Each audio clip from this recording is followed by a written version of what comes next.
Welcome in. What's Right with Nick Wright, episode 214. We got to get right to it. I'm a little discombobulated today. I didn't sleep in my own bed last night. Slept in a hotel 10 blocks from my house because my house was no heat, no hot water, getting a whole new boiler system installed. And so we had heat and hot water, but it wasn't working properly. In order to get it working properly, they had to cut everything off.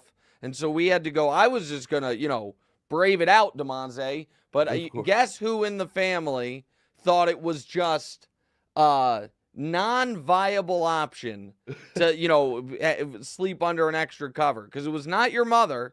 No. It was your bougie 10-year-old sister who was like, "You're joking, right?" "What do you mean?" I was like, "You take a cold shower."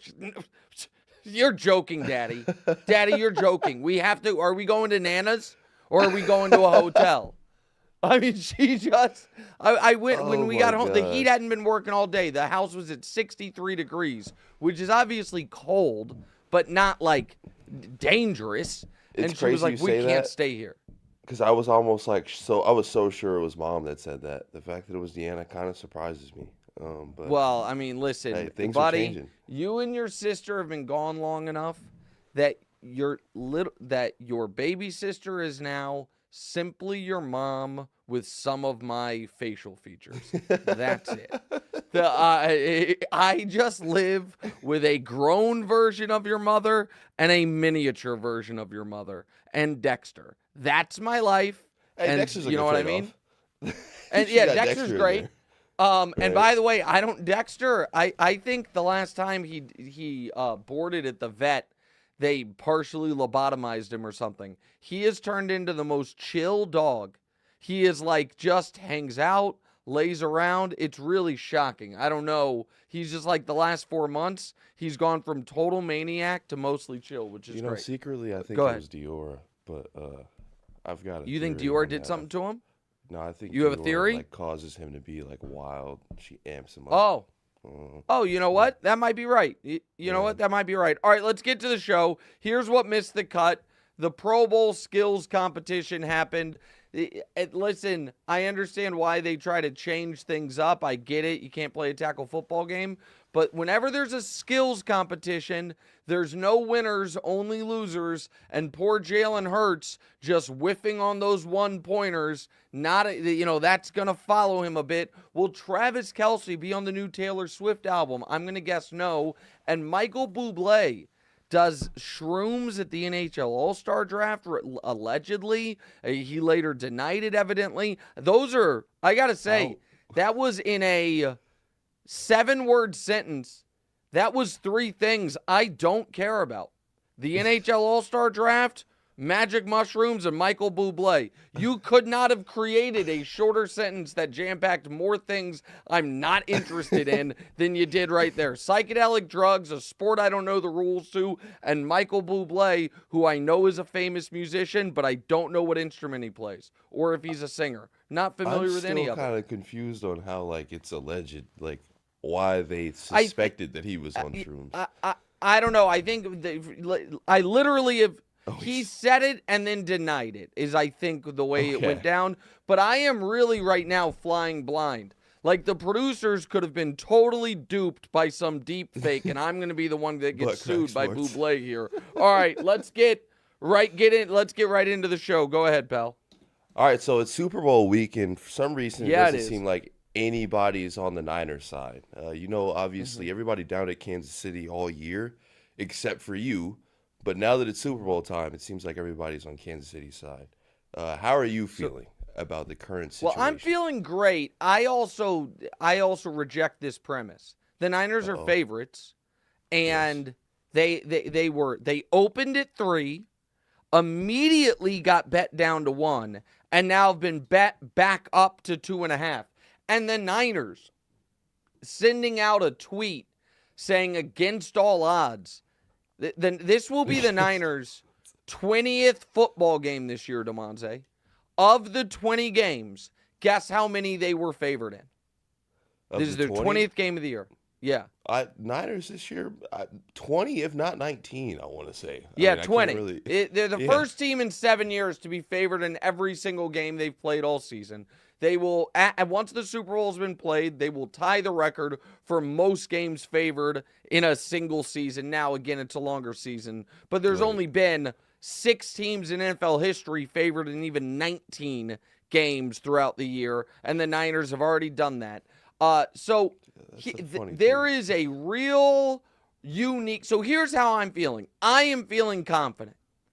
I am feeling confident because the Niners, let's just talk about what the Niners have been dealing with on both sides of the ball versus what the Chiefs have been dealing with, okay?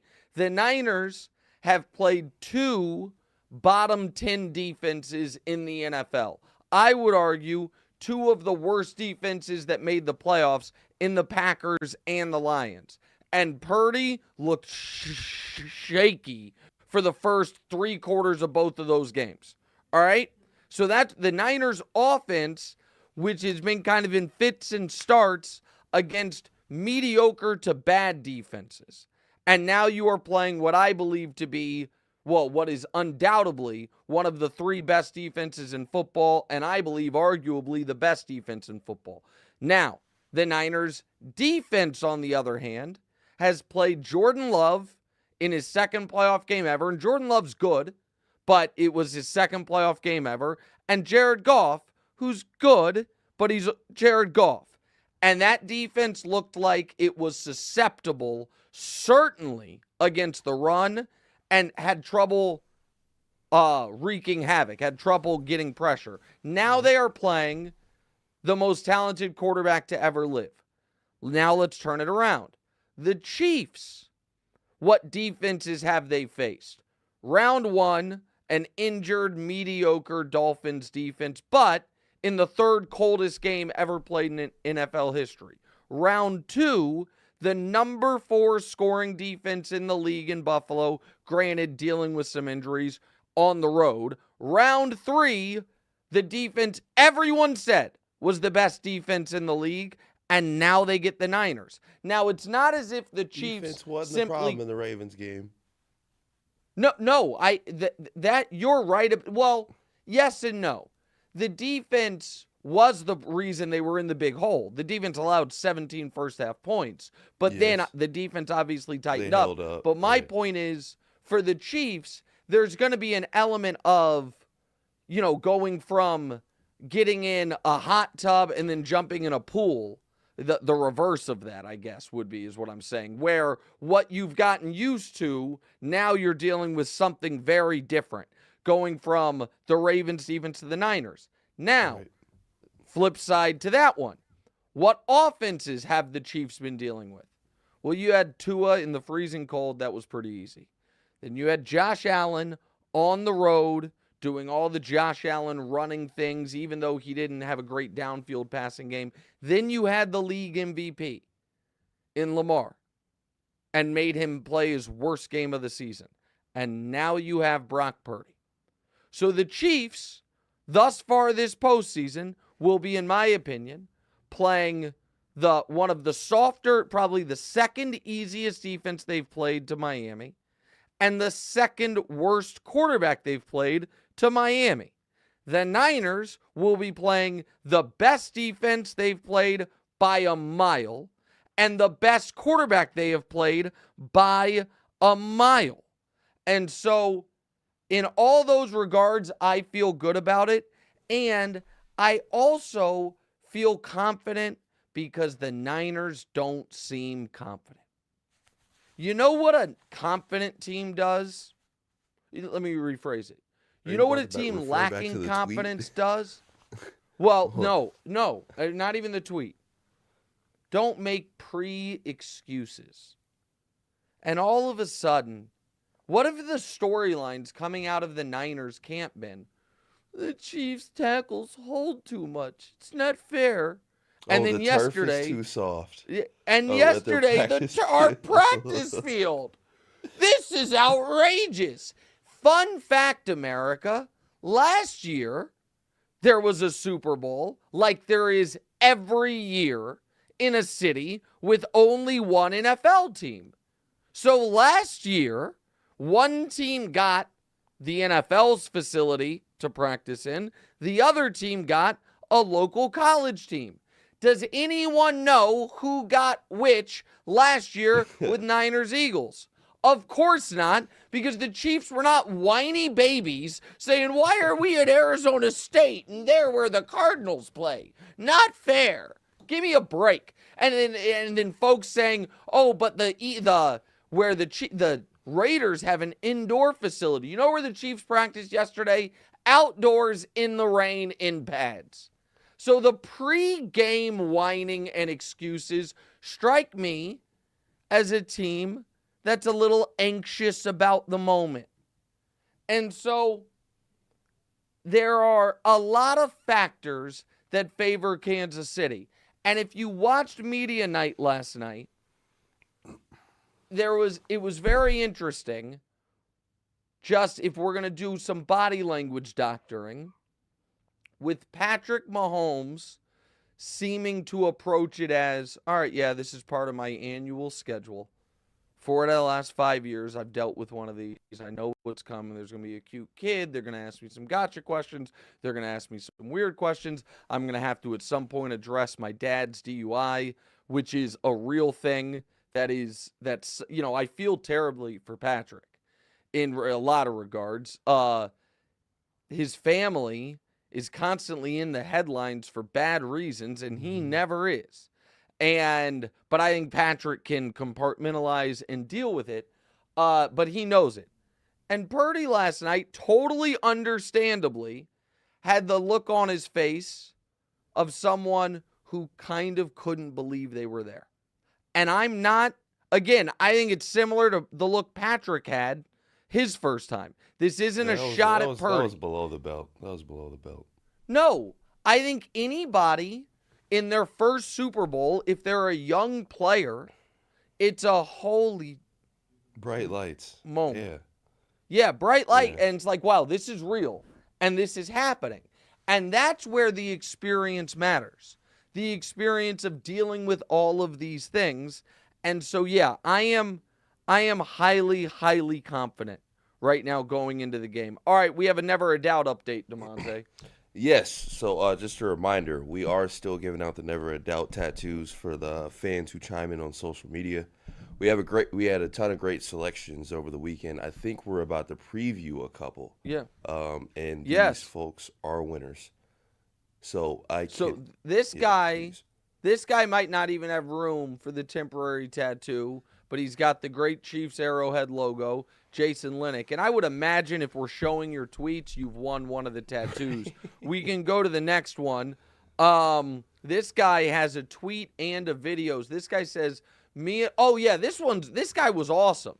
Me and my wife believe, due to the fact that her and I believe in Travis and Taylor and get Nick Wright and also Mahomes, they did a nice Photoshop and they sent us a video. Let's hear it. Yeah, we've got... Yeah. No. What do you think, babe? Never a doubt.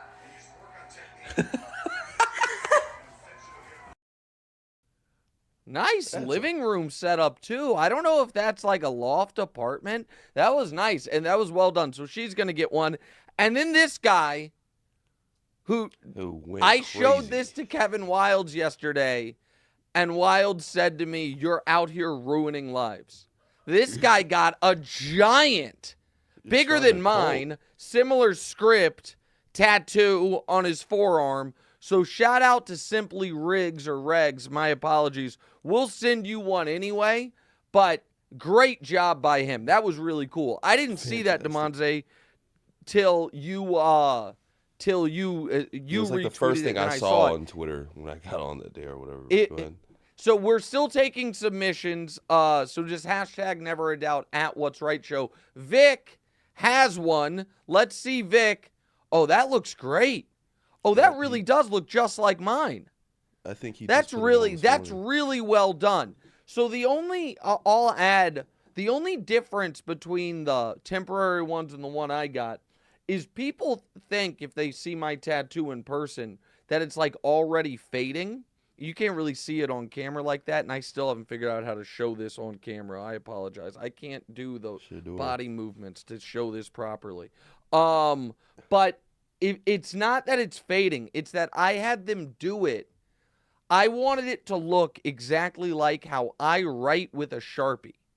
And so the reason it looks like it's faded in some spots is if you're writing and you don't keep like the same pressure on the paper at all spots, you know what I mean? Like with a marker, some things come up a little faded and not, and the artist did a great job with it. And so yeah, we're still giving those out. All right, what do you mean fake? Sounds like a fake tat. Fading in certain spots. Or your sister was there with me. Yeah. What's so funny about that part of it is, if I may for a moment, is Damonza wanted a tattoo for a long time. Damonza wanted his ears pierced for a long time earlier. Yeah, and his mom. Go ahead. I'm sorry. Go ahead. Yeah, go ahead. You go. No, go. I was just about to.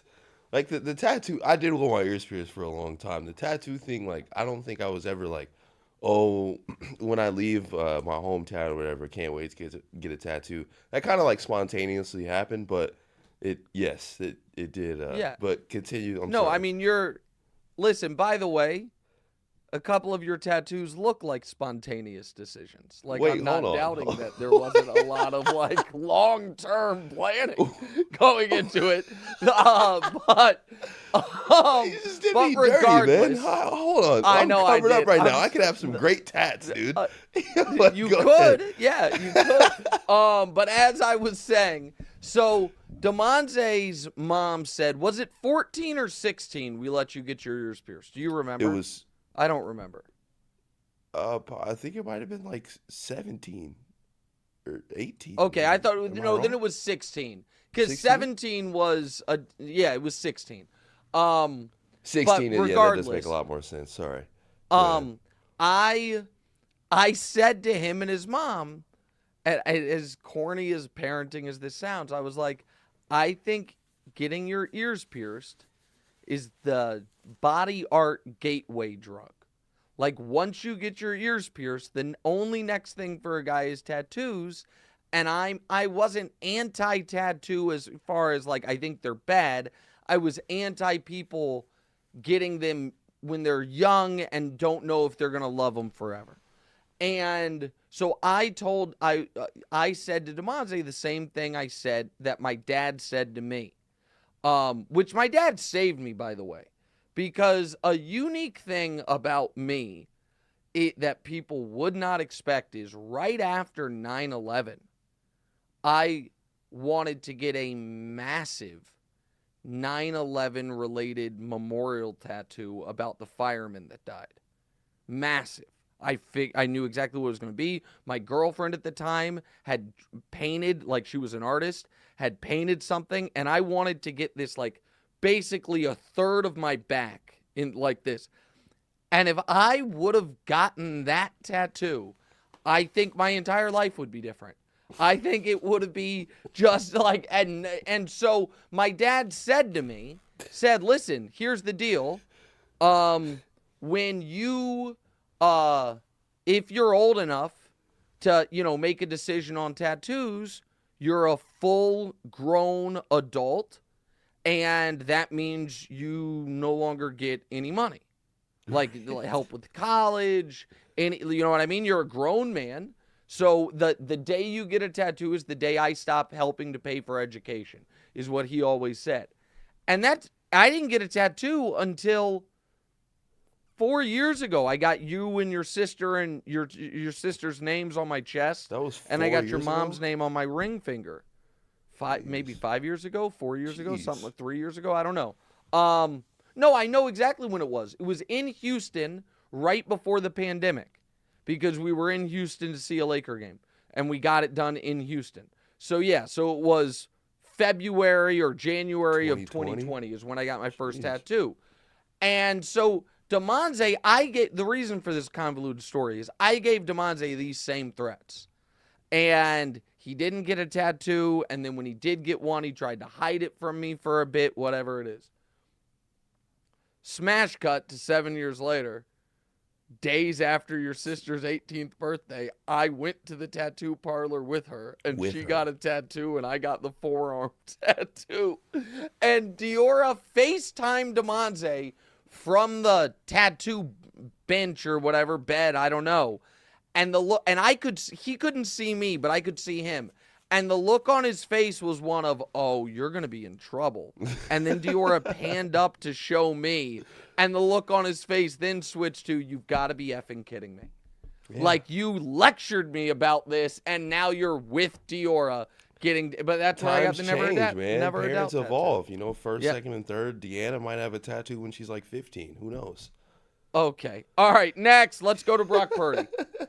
All right, so now that you've laid out that there's never a doubt and the Chiefs are obviously going to win, let's just I could shine a totally little... see Deanna trying to get, like, freckle tattoos. She'd be like, it's fine. They won't even know they're tattoos. 100%, or like maybe a mole or something. A 16-year-old Deanna could be like, no, listen, she'd have a whole PowerPoint explaining why it's a good idea. All right, go ahead to Brock Purdy. 1,000%. So now that you've laid out that you've got zero doubt on the Niners beating the Chiefs, you are one step away from Brock Purdy ending you as far as jinxes. Okay. If by off chance that Purdy happened to beat Patrick Mahomes, would you then call him great or admit to him being good finally? Okay, so let's play the clip from 4 months ago when I said this weeks into the NFL season. Go ahead. If people are rooting against me, the way this story is supposed to end is with Brock Purdy out-dueling Patrick Mahomes in the Super Bowl. It sounds like heartache. And talk about never a doubt. That'd be hilarious, dude. By the way, I'm wearing the same shirt as it happens as in that clip. Drip. And so here's the deal. The question is, if Purdy balls out, does he go from good to great? I'm really glad that's the way you guys phrased it. If Brock Purdy plays great, not if the Niners win, because that's a different question. Because there's a lot of ways to win a football game. The most direct way is have your quarterback play great, but we've seen plenty of football games where the quarterback doesn't play great and the team finds a way to win anyway.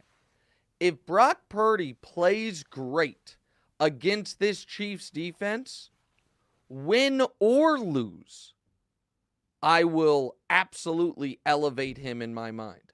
If in his first Super Bowl, in year 2, against this defense, he plays an awesome game, yeah, of course that will matter.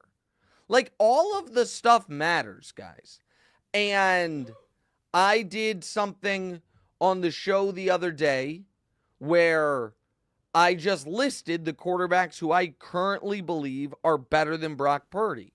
And I didn't think it was insulting, but he came in 14th in the league, and I gave him all the ties. So anyone that it was a close call, I gave to Brock. So 14th is right above league average.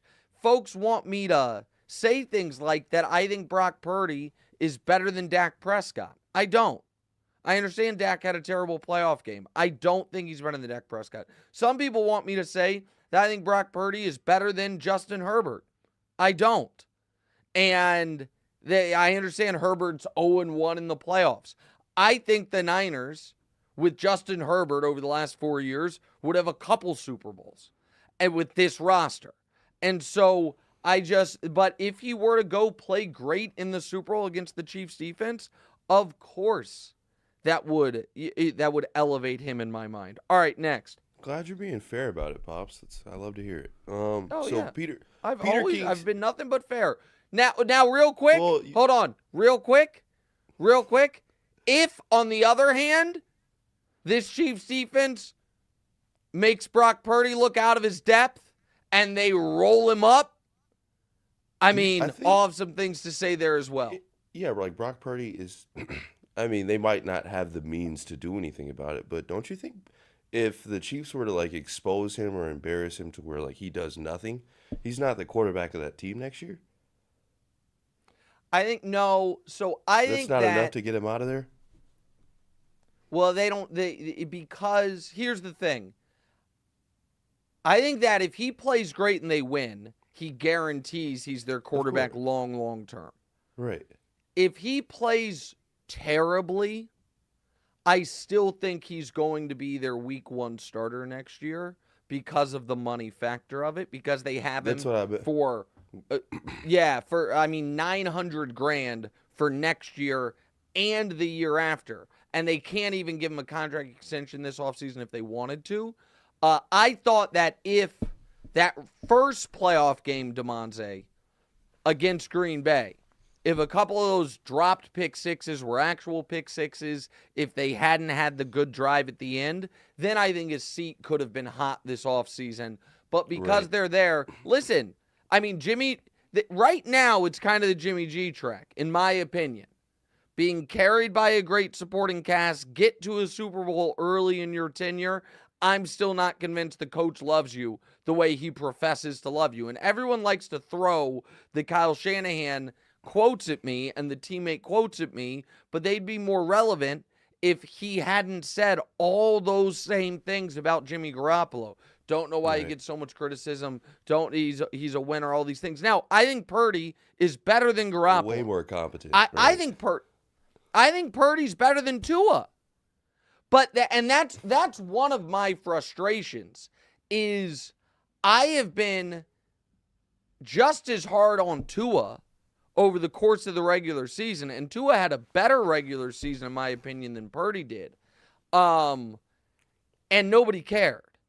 And it's a lot of the same things where I just think it's great talent. A lot more beef towards Miami with Tyreek Hill going over there. Think that people would latch on to that.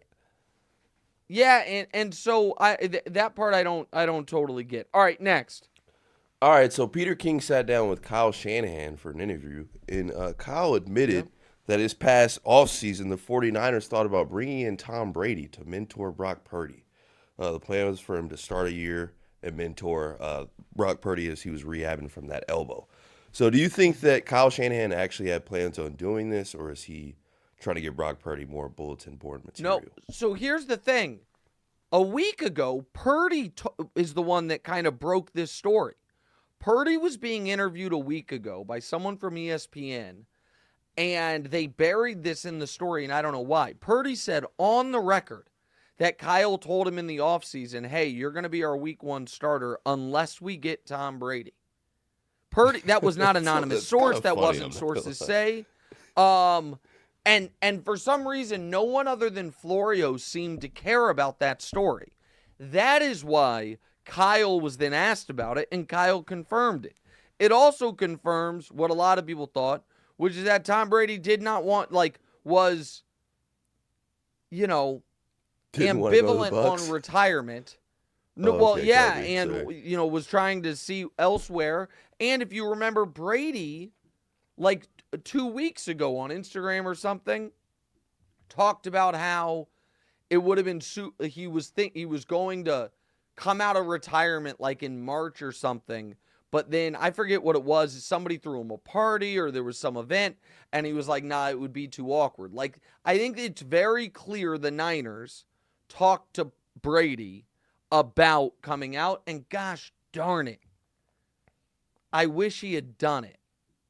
Because him retiring without Mahomes ever having a chance to beat him in the playoffs again is a tough one to swallow. You know what I mean? Is a tough one to swallow. All right, next. So with a win, Andy Reid has a shot at chasing after Belichick for the GOAT coach. With a loss, Kyle Shanahan will once have another major loss on his resume. Does Reid have more to gain in this game, or does Shanahan have more to lose? Oh, Reid has more to gain. Listen, Kyle Shanahan's one of the 5 best coaches in football. And I think everybody understands that Purdy at this point. No, well, the thing is this. It's not about blaming Brock Purdy. It's that Shanahan has gotten... It is Shanahan's brilliance, in my opinion, and John Lynch's roster building that has allowed a team that has started Jimmy Garoppolo and Brock Purdy at quarterback the last 5 years to play in 2 Super Bowls. I mean, that's wild. That's really wild and really impressive. And so I mean, the other people who've started in Super Bowls are Tom Brady, Patrick Mahomes, Matt Stafford, and Joe Burrow.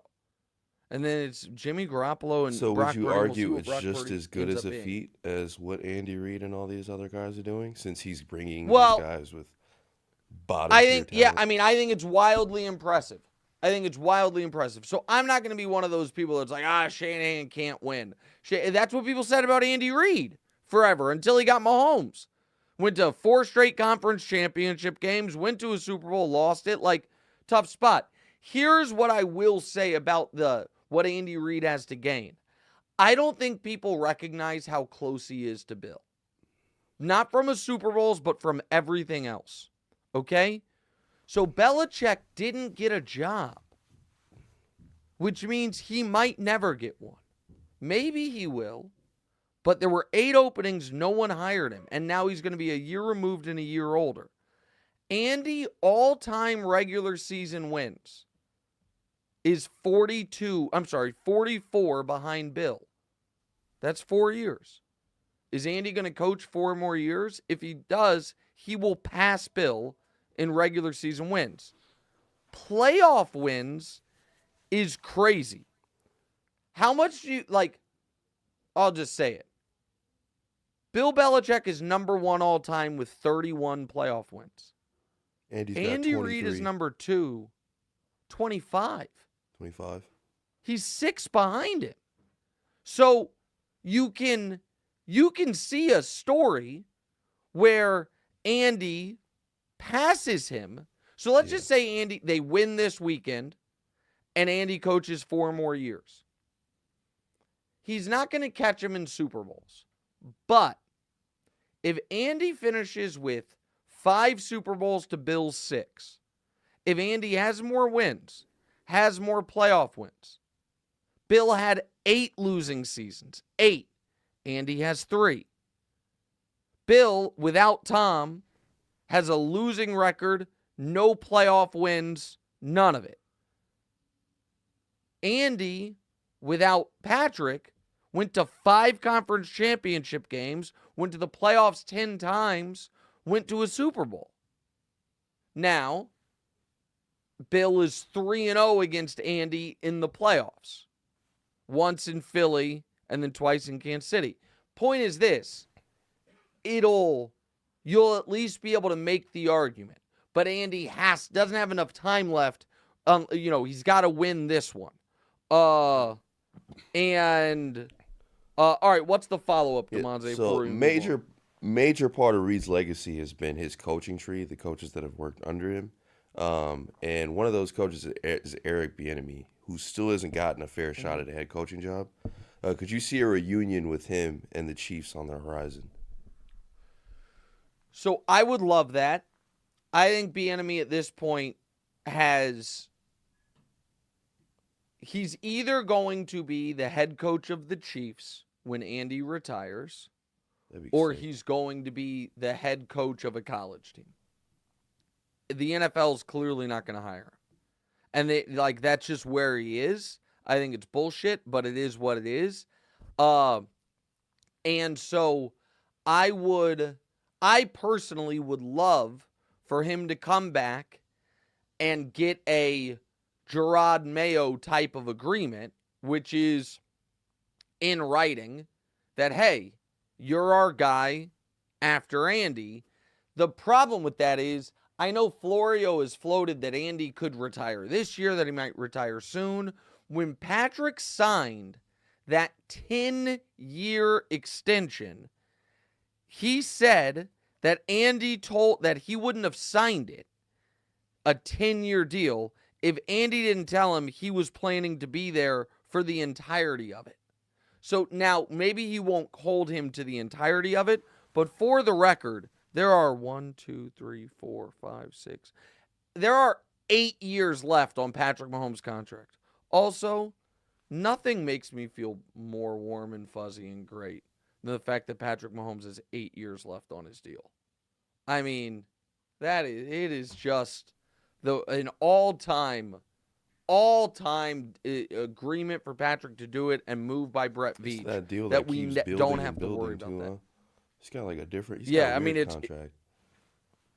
Not So weird, his but- contract, the way his contract works is, it's 10 years, 450 million. That could be 10 years, 500 million. So it averages 45 to 50 million a year, which actually makes him wildly underpaid. But the guarantees are really fascinating because the guarantees roll 15 months they keep early. I don't getting want to bigger. spend time on this, but they Sure. just, and they keep, the contract made him, people misunderstood it. The contract essentially made him uncuttable because each year, the next year's salary becomes guaranteed. So that's what it was. That's what it was. So the way it works is like right now, if you look at Spot Rack or whatever, it looks like, oh, in 2 years, if Mahomes falls off, the Chiefs could get out of his deal for just $13 million. But they can't because by that time, more of the guarantees will have vested. So like the Chiefs took a risk that Mahomes wasn't going to win the Super Bowl and go off the deep end, deteriorate, not be committed, whatever. And Mahomes took a risk that I'm probably going to leave $200 million on the table and not squeezing every dollar out of it. But I think he smartly understood the ability for this team to compete for legacy and quality of teammates. So here's the other, and we'll talk about this more on Thursday, but here is the other thing the Chiefs are playing for this weekend. It is not just to be cemented, unequivocal dynasty, not just to have the first back-to-back in the NFL since the Patriots in 03-04, but it is also in order to really become a place, Damonza, that veteran free agents look to and say, I've made enough money. I want to play in a Super Bowl. That is my only smart option. Because if this Chiefs team in a year, everyone except for me thought they were cooked, if they win this Super Bowl, then and I'll use a name of a guy who I do not think is coming to Kansas. Well, I mean, I love Odell, but Odell's not a great player anymore. But a good example would be, trying to think of Mike Evans is not a good example because I think he's going to make so much money. He's still so good, and he's already won a ring.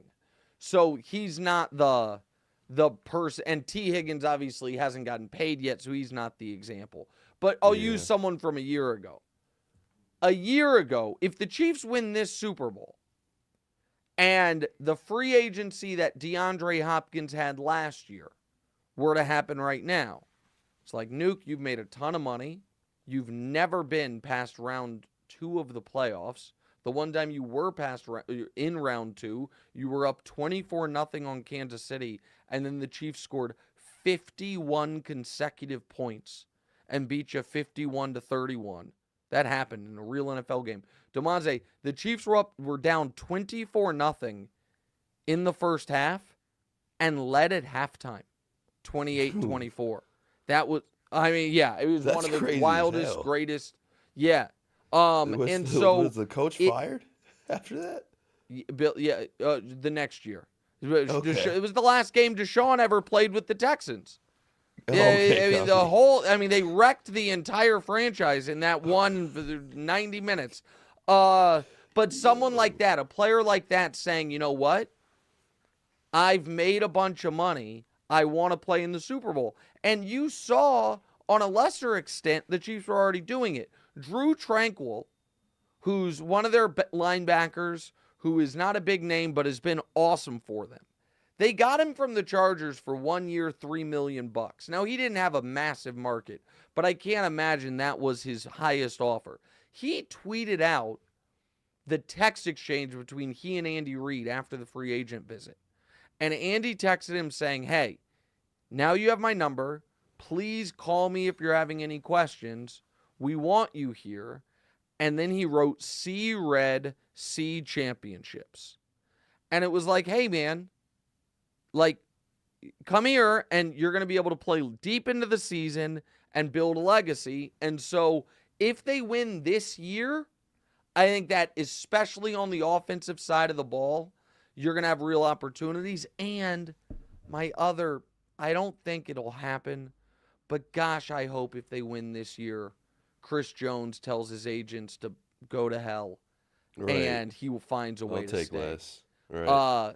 Yeah, well, I'm not saying you got to pay Chris Jones, like he's not awesome, Right. but he's the best free agent available, and somebody will pay him, I could see the Bears saying we're going to draft Caleb, we're going to draft a wide receiver, and we're going to get the number one free agent available in Chris Jones. So it's something like that. We'll see. All right, we've got a new game to play. Keep your questions and comments coming. Also, we'll do another check-in on Never a Doubt, the tattoo giveaway. We'll do all that next. Quick break, right back. What's right?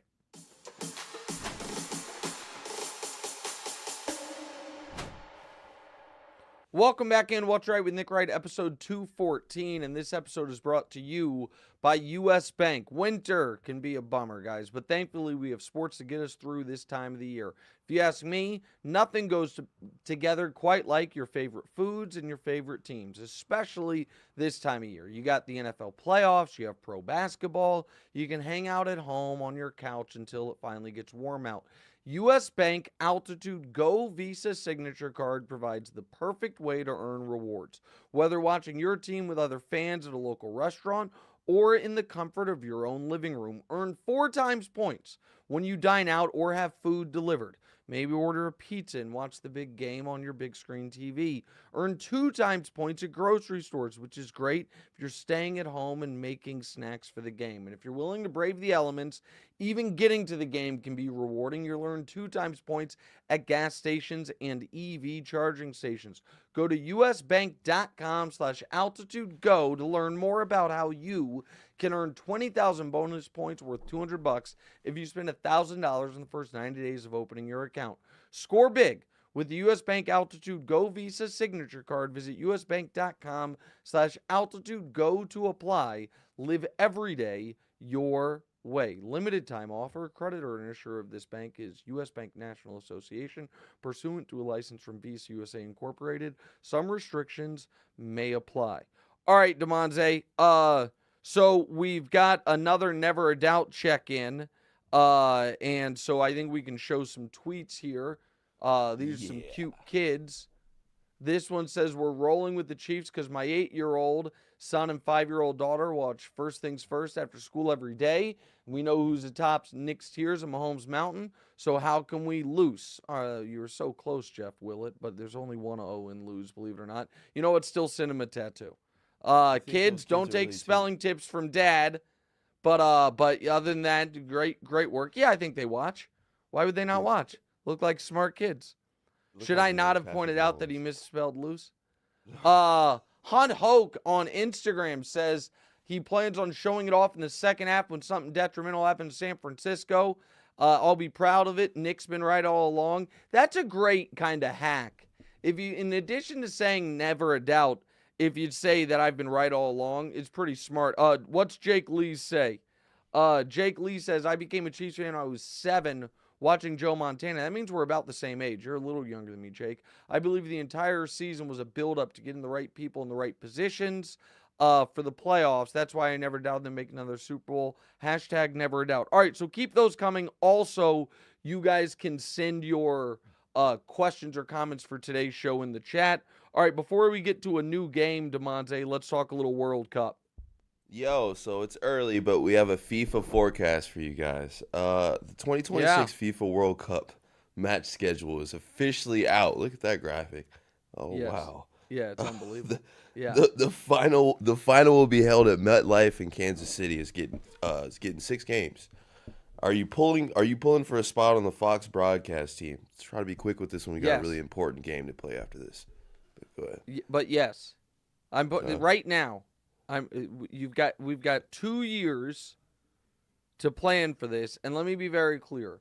Rob Stone and all of the Fox soccer people do a brilliant job.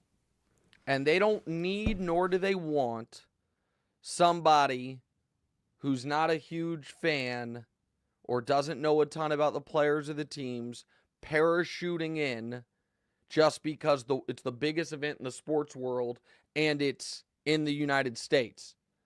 With that said, that is not what I would be doing. I love the World Cup. We did a World Cup contest on this show, and as evidenced by FIFA giving the US or giving Kansas City 6 games, 4 in the group stage, 1 in the knockout round, and 1 in the quarterfinals, they know soccer courses through my veins. And so, yes, I absolutely want to be in some way, shape, or form a part of Fox's broadcast. I have tried unsuccessfully for years to be a part of Fox's NFL pregame stuff with some gambling tips. And, this year I didn't exactly make a great impression because the picks weren't great. So I kind of took a few steps back this year on that one. But yeah, I want to do something with the World Cup in Kansas City. And I'm not going to ask to, just because the World Cup final is here in New York. Earned that I'm right, not going to ask to be a part of that. Almost like you're very. I'm not quite there. City, but you know Cup. what? We've got time. And shout out to Mayor Quentin Lucas. Since he is my high school track teammate, my good friend, the man who is officiating you and me and your mother's wedding / renewal of vows, Mayor Quentin Lucas, since he became the mayor of Kansas City, the Chiefs have won 2 Super Bowls. We have held the draft. We have been awarded the World Cup. We're getting 6 games, and the Chiefs are about to win another one. I mean, really. And he fixed the potholes in the roads, which was super sharp of him and a great thing to campaign on. I'm totally serious. Like, one of his big campaign things was potholes. Because people, I'm going to give you guys a quick Kansas City anecdote. So one of the main roads in Kansas City is State Line Road, which is exactly what it sounds like. The east side of the road is Missouri. The west side of the road is Kansas. And Kansas City, Missouri, most of it shares on the Kansas side is a very affluent area, whether it's Overland Park or Leawood, which is one of the most affluent zip codes in the country. And you can be on, a road trip throughout Kansas City with your eyes closed previously and know if you're on the Missouri side or Kansas side, because if you're on the Kansas side, it's just smoothly driving. If you're on the Missouri side, sounds like you're off-roading because of all the potholes. And Quentin got after it. It was one of his campaign promises, and he's done a great job with it. So shout out to him. All right, time for our game now. Go ahead. Time for our game. Got Nick Wright, Private Investigator. All right, so you may not know you might not know this about yourself, but in addition to being a TV host and a part-time public defender, you are also a world-renowned private eye. Okay. We've got music. I Do like we this hear music. that on YouTube? Some old film noir, LA Confidential music. The I jaded love cop. it. Go ahead. Yeah. So there's a few really confusing cases out there that the boys and I down at the station can't quite crack. We need someone who sees things a different way and who doesn't play by the rules. That'd be you. We need Nick Wright, Private Investigator, on the case. Help us get to the bottom of these cases, Damonza, please. Look at this graphic. Yeah, I forgot my fedora. Watson and Sherlock Holmes. That's great. I love it. All right, Damonza, what's the first one? So the first one, the 49ers are complaining about their practice field at UNLV, saying it's too soft. Authorities are stumped. That's funny because I think they are. Is the soft turf part of a larger conspiracy to help Kansas City, or is it the 49ers who are soft? Detective, do you suspect foul play? No, I suspect pre-complaining. You know what this is the sports version of, Damonza? My controller's messing up, like before the game starts. Oh, yeah, that's a great one. Yeah, no, it's no problem. I'll still win, but the square button doesn't work great on this. I wasn't Right. gonna say that. I was gonna say, going into a test that you're not gonna do well on in high school, just like saying seemingly out of nowhere to your parents, like, man, Mr. Thompson is just such a bad teacher. Like, I was talking to my classmates, and nobody seems to even understand the material. Like, we don't even know what the test is going to be on. Like, I'm sure I'll still do well, but just so you guys know, no, I suspect pre-complaining is Wait. what I suspect. Wait, So go ahead. what you just said actually reminded me. I don't know if I got in trouble when like they called you guys about this, but there was a time my freshman year of high school that I had it was my freshman or sophomore year. I had a chemistry test, and I was going to do like really bad on it, and I took the test. Like, I took it in class, and I just didn't turn it in. Like, I took it with me to my following classes, and like 3 periods later, my teacher shows up in my room, and it's like, "Where's your test?" Took it from me. Like, I got an F on it. I got screwed. I don't know if you guys ever found out about it. I don't know what my plan was. I think my plan was to be like, "Oh, like, you lost my test. Oh, I studied last night. Yeah, Must I but got to so retake here's it the now." problem. Here's the problem on that plan, if I may, real quick. Let's say it had worked flawlessly, Right. and they were like, "Oh my gosh, Damonza, I lost your test. Right. Come in tomorrow and take it." Would you have given yourself any chance to have done better? Or would you have then, when you took that test, been just as unprepared? Because my guess is that was not, again, to mix metaphors, like, hey, I'm filing this appeal to the courts. I think they're going to overturn my conviction. I think that was more of a, I'm filing this appeal to the courts. I want to stay hope free I for a can little get bit longer. Stay of execution. Yeah, exactly. I hope I can get another 2 days. Like, that's more of what it was. Yeah. I mean, but I was I gonna get brush it. up a little bit. That was the plan, but Yeah. Go ahead. Here's the thing about chemistry. Chemistry, much like foreign language, is not the type of thing you can cram for. Like, there are a history test, an English exam, certain types of math you Right. can cram for. But chemistry, foreign language, and certain other types of math, if gotta you get don't that have base, keep the building. building blocks, Right. you're just cooked. You're Yeah. just totally cooked. All right, next. So the next one, Caleb Williams is the runaway favorite to be the number 1 pick, but the Commanders hired one of Caleb's guys in Cliff Kingsbury to be their offensive coordinator. Colin Cowherd also suggests that Caleb simply doesn't want to play for the Bears, and he's also from D.C. Detective, do you have suspicions about Washington's motives? Oh, absolutely, yeah. I suspect that Washington is trying to do everything in their power to get Caleb to... Oh, Damonza's got Sherlock Holmes pipe. I suspect... I like that. That Washington is trying to do everything possible to get Caleb to force a trade.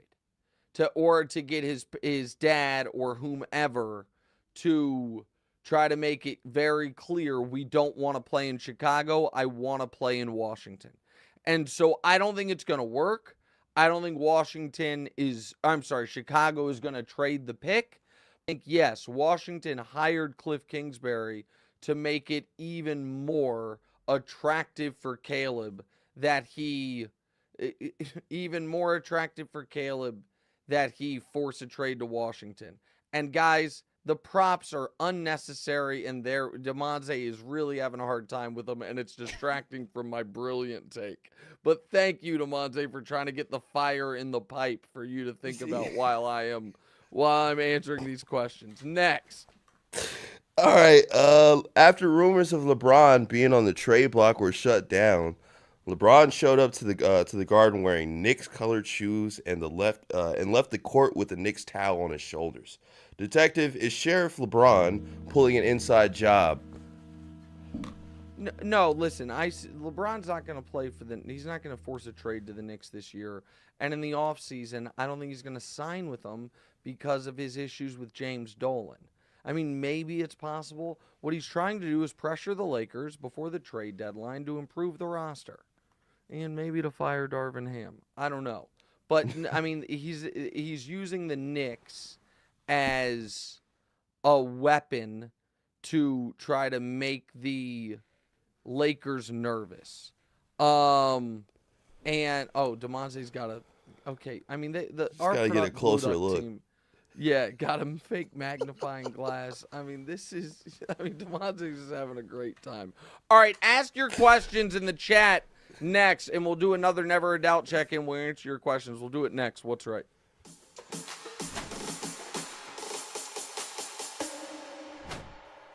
Welcome back to What's Right with Nick Wright, episode 214. Do you want a free haircut from Supercuts after this year's big game? If the final score of the big game meets 75 points, you could win a free haircut at Supercuts if you register at supercutshighscore.com. Why 75 points? Because Supercuts has been cutting America's hair since 1975, and 75 just so happens to be the highest score ever for the big game. So while last year's game came just 2 points shy of 75, 38-35 was the final, the over 75 has hit 4 times throughout this regular season. So we're looking for the over on Supercuts' high score of 75 points for the chance to catch free cuts at Supercuts salons nationwide. Head to supercutshighscore.com to register. Read the terms and conditions for eligibility. All right, Damonza, let's just get right to the listener question. Start with Nikhil Clinton. And don't forget, you can keep tweeting to us at What's Right Show, hashtag Never a Doubt. Try to get some of the Never a Doubt temporary tattoos. But go ahead, Damonza. Nikhil Clinton Francis, hi, Nick. If the Chiefs win, can we get a live podcast from the parade? Maybe. That would be really I'm not invited to the unwieldy. parade, so probably not going to be able to get that done, guys. I don't think you're allowed to fly right now. I probably could get a blood clot. I wasn't trying to make light of it, but I think you need to be careful for the next month before. That's fair. But listen, obviously, first things first has on our schedule our annual trip to Kansas City for the Super Bowl parade. People wondered whether or not, we'd be making it this year if we were, pre-booking hotels too early. And I told them, guys, never a doubt. And now, we should be in Kansas City in a week. Maybe we'll do a podcast. I'm not sure. It depends on the schedule of everything. Next. Gregor's, Michael, this guy's got a name on him. I don't know. That's a hell of a Polish name, brother. Yeah, Mike, George Mikhailis asks, how would you appreciate Mahomes if he was playing for another team? For example, the Broncos. It seems so incredible that he joined your beloved Chiefs. All the best. Keep up the good work. I don't know. That seems like a little bit of a slip shot. I would recognize his greatness. I would not enjoy it as much. Right. I mean, listen, Mahomes is better and has accomplished more than Luka. But I would put it kind of in the Luka category of I have no affiliation with the Mavericks. I just, from the moment he started playing, was like, that guy's unbelievable. I love watching him play. It would be harder in the NFL because there is a team I love so much. But, I would still appreciate how great he is. All right, next. It is awesome how Mahomes landed in Kansas City, though. But here's the thing that I'll say about that real quick. It's more awesome when you consider the Chiefs had the 27th pick, had a perennial playoff quarterback in Alex Smith, and Brett Veach as a scout had been targeting Mahomes since he was a freshman, and then they got the intel that in his draft, the Saints at number 11 were going to draft him, and they moved up all the way from 27 to number 10 to take him because they liked him so much. it wasn't a dumb luck. We have the number one Right. pick. He's a no Calculated. doubt. Yeah, it was, and so they earned it. All right, next. Brendan McDonald said, question, bigger Super Bowl quarterback mismatch, Purdy versus Mahomes or Grossman versus Manning? Oh no, listen, Grossman versus Manning's was bigger mismatch. I think Patrick is better than Peyton, but Peyton's, in my opinion, the third greatest quarterback ever, and Rex Grossman was bad. I don't think Brock Purdy is objectively bad. And that Bears team was built on defense and special teams, so that was the bigger mismatch, no doubt about it. All right, next. Keith Murphy, the unbeaten. Question for Okay. Nick. How many Category 3 takes have you had about San Francisco this year? I mean, none so far. I mean, I guess that I thought they'd make the playoffs but not win the division. Does that count? I don't know. Like I picked Detroit to win the NFC title game, and instead they, just had a 17-point second half lead and couldn't hold on. But no, we'll see. Keith Murray, the now once beaten by me easily with his dumb question. Great show, everybody. See you guys on Serious, Colin in man. about an hour and a half. See you on First Things First in 3 hours. See you in Kansas City for a parade in 8 days. Talk to you guys later. What's right?